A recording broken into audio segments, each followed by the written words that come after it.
Okay,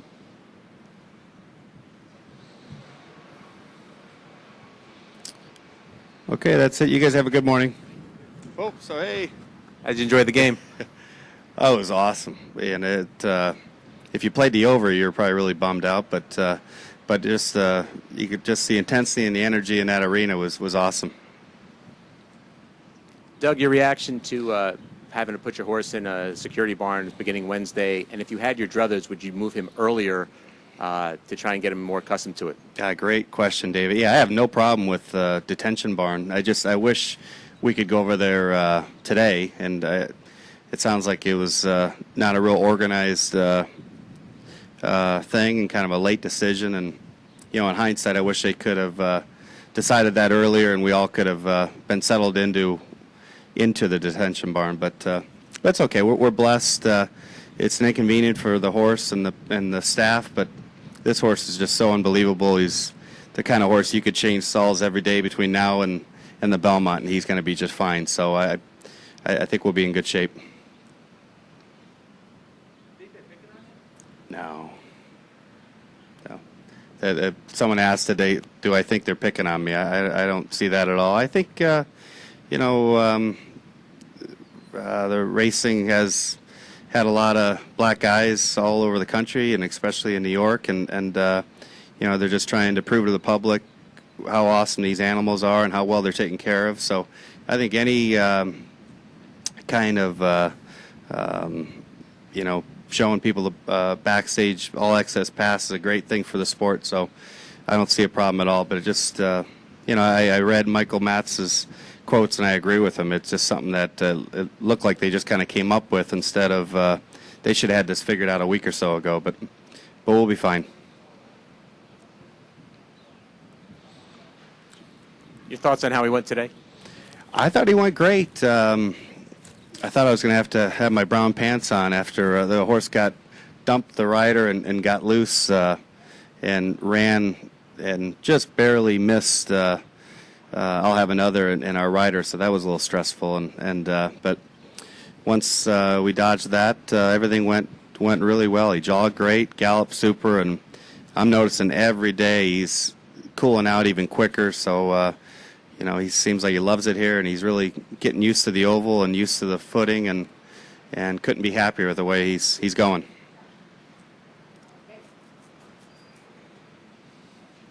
You had two other horses breeze this morning. Do you have some plans for those horses? Yeah.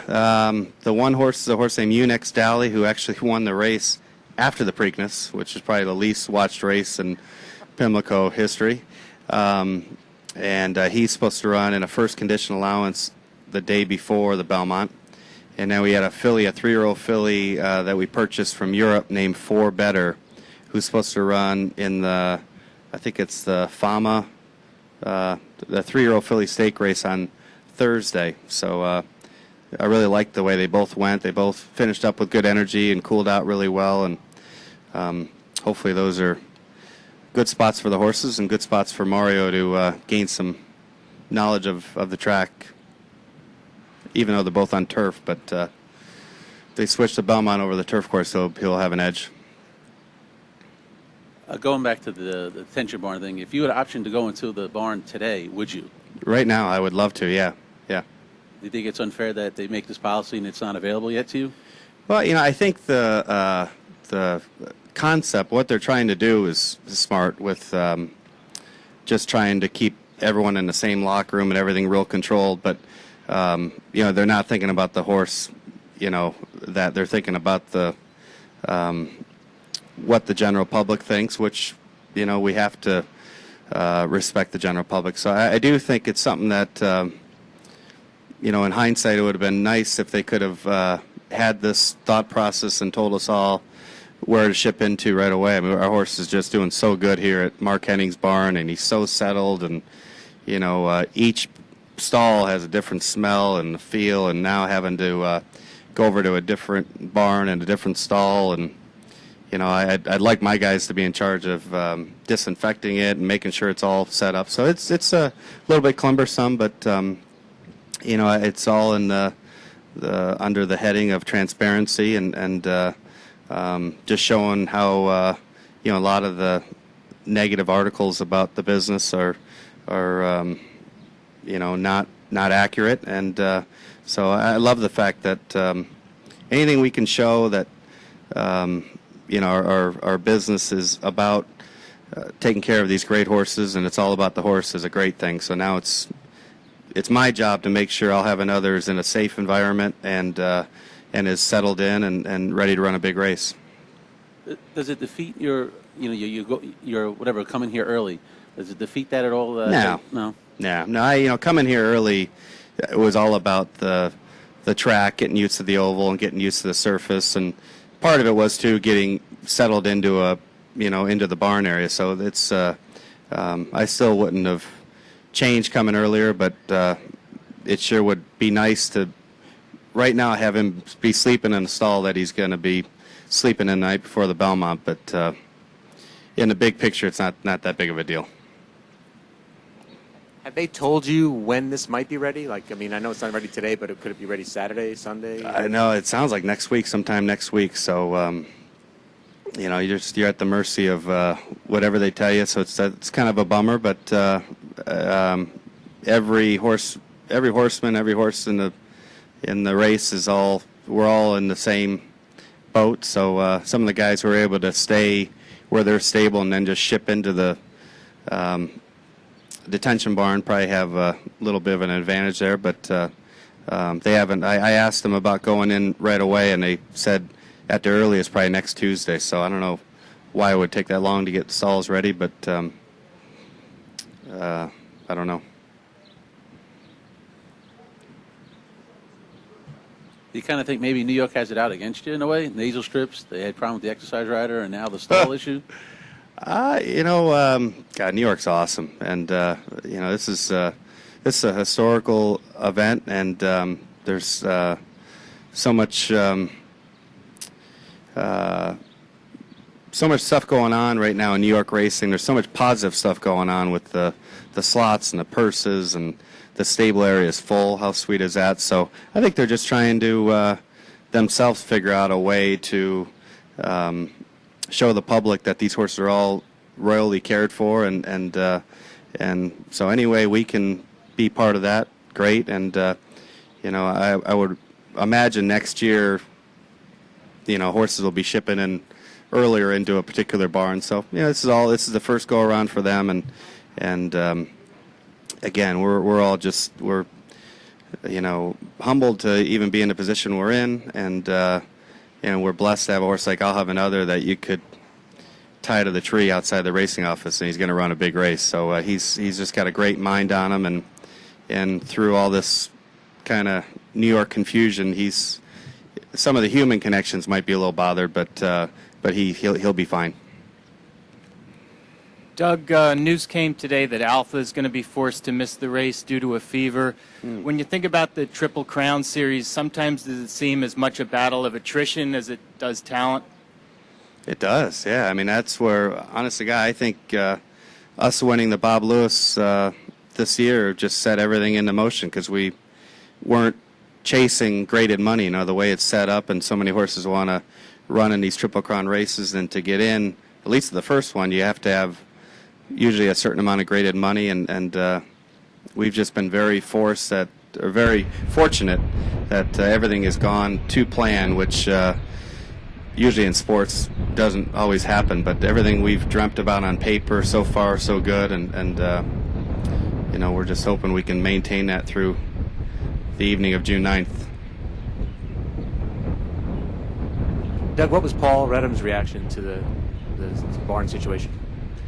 Paul's the same way. Paul just wants what's in the best interest of the game. So he said, hey, if that helps out the game.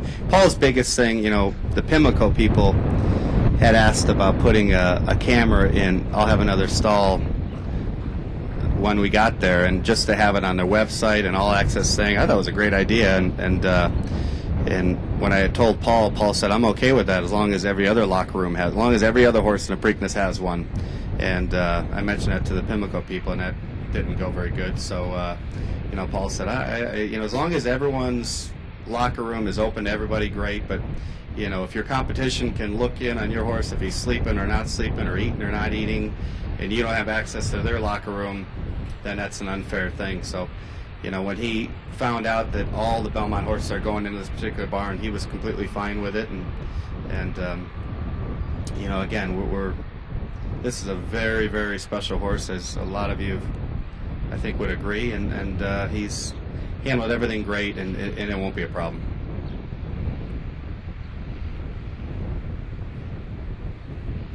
Have you checked on Mario's status to make sure with his paperwork will be okay?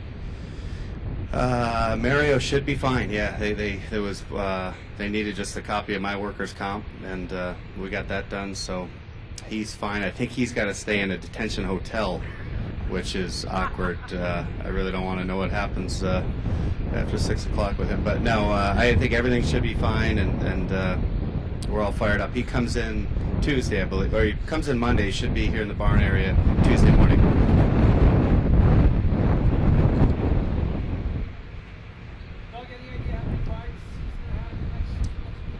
Well, hopefully for us, he'll have a couple others other than I'll have another, and then we've had, with the help of Mark Henning and Wesley Ward, there's been a few other trainers who have offered to give him some chances. So his agent, legendary Ivan Puhich, will be here, I believe, with him, and Ivan's I think an 84-year-old Marine, so he'll be marching around the barn area hustling mounts, even though entries might have already been taken by then. But anyways, he'll be marching around anyways. But Ivan has probably been on the phone hustling some, and we're hoping to get him like 10 mounts before the big race.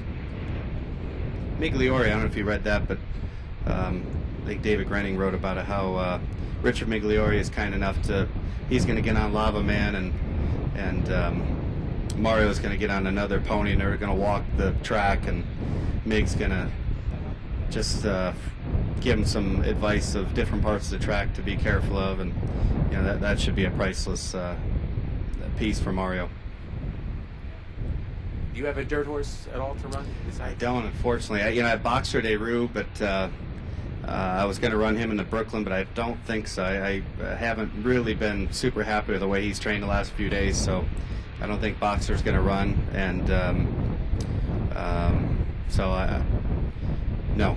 Do you know if Mario gets a mount in the Brooklyn, which is obviously common? Someone had said he might get a mount, and then Paul's been kind enough to say if you find a mount, or if you find a horse that would have a legitimate chance in there, he would invest in it and to help Mario, because it would be great to have Mario get a chance to ride a mile and a half a day before the Belmont. So it's been talked about, but we're kind of running out of time. But hopefully there's a trainer out there with a horse who's got a chance in there that still needs a pilot, and will give Mario a chance.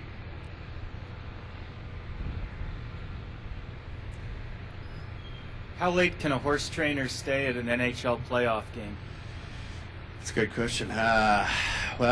We left about 10 minutes to go in the third period, I think, just because we had a long ride home back to Garden City. So, but what an absolute great environment, and not really the place you want to have the opposition's jersey or shirt on, but a great environment, and the Kings look very tough. But all right, thanks everyone for coming today.